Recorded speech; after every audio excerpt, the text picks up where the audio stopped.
trackies in our team are much more than trackies. I would call them garage technician because they are really expert in building the garage, in pack-up stuff, in performance as well because they work on the fuel, they work on the tires. We have the same approach to every race. We start to load the lorries 2 days before the departure. Normally it takes 2 days from Maranello to Silverstone. We stop normally always the same place because the people know us and we want to have all our equipment in a safety place.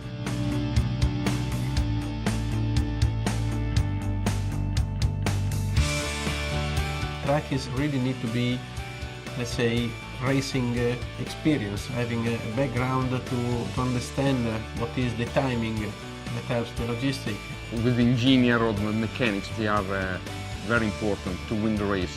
But if our lorries don't reach the track, it's very difficult to win a race without our help.